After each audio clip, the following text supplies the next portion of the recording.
வடலூர் வள்ளலார் சத்தியஞான சபைக்கு சொந்தமான ஆக்கிரமிப்பில் உள்ள 27 ஏக்கர் நிலத்தை அடையாளம் காண சிறப்பு குழுவை அமைக்கும்படி கடலூர் மாவட்ட ஆட்சியருக்கு சென்னை உயர்நீதிமன்றம் உத்தரவிட்டுள்ளது. வள்ளலார் சர்வதேச மைய வழக்கு விசாரணையில் சத்தியஞான சபை அமைந்துள்ள 71 ஏக்கர் பரப்பளவு இடம் வழிபாட்டு இடம் என்பதால் அங்கு கட்டுமானம் மேற்கொள்ளக்கூடாது என மனுதாரர் தரப்பில் வாதிடப்பட்டது. அப்போது குறுக்கிட்ட நீதிபதிகள் வழிபாட்டு தலங்களில் கூட்ட நெரிசலை தவிர்க்கவும் குடிநீர் கழிப்பிட வசதிகளை செய்து தருமாறு மாநில அரசின் கடமை, ஏதாவது அசம்பாவிதம் ஏற்பட்டால் அரசு மீதுதான் குறைகள் சொல்வார்கள் என தெரிவித்தனர்.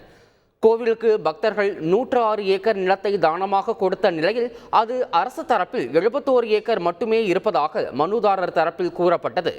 இதுகுறித்து நீதிபதிகள் கேள்வி எழுப்பினர். அப்போது 1938 கோயிலை அறநிலையத்துறை எடுத்தபோது 71 ஏக்கர் நிலம் மட்டுமே இருந்தது எனவும் 27 ஏக்கர் நிலம் ஆக்கிரமிப்பில் உள்ளதாகவும் அதனை மீட்க வேண்டும் எனவும் தெரிவிக்கப்பட்டது. ஆக்கிரமிப்பாளர்கள் தூண்டுதலில்தான் கட்டுமானத்திற்கு எதிராக வழக்குகள் தொடரப்பட்டிருப்பதாகவும் தெரிவிக்கப்பட்டது. இதையடுத்து வருவாய்த்துறை, அறநிலையத்துறை அதிகாரிகள் அடங்கிய குழுவை அமைத்து 1 மாதத்தில் ஆக்கிரமிப்பு நிலங்களை அடையாளம் காண வேண்டும் என்று கடலூர் மாவட்ட ஆட்சியருக்கு நீதிபதிகள் உத்தரவிட்டனர். சத்தியஞான சபை மீது அக்கறை உள்ளவர்கள் ஆக்கிரமிப்பாளர்கள் குறித்த பட்டியலை தெரிவிக்கலாம் எனவும் குறிப்பிட்ட நீதிபதிகள் விசாரணையை செப்டம்பர் 5ஆம் தேதிக்கு தள்ளி வைத்தனர். செய்திகளை உடனுக்குடன் தெரிந்து கொள்ள உடனே சப்ஸ்கிரைப் பண்ணுங்க.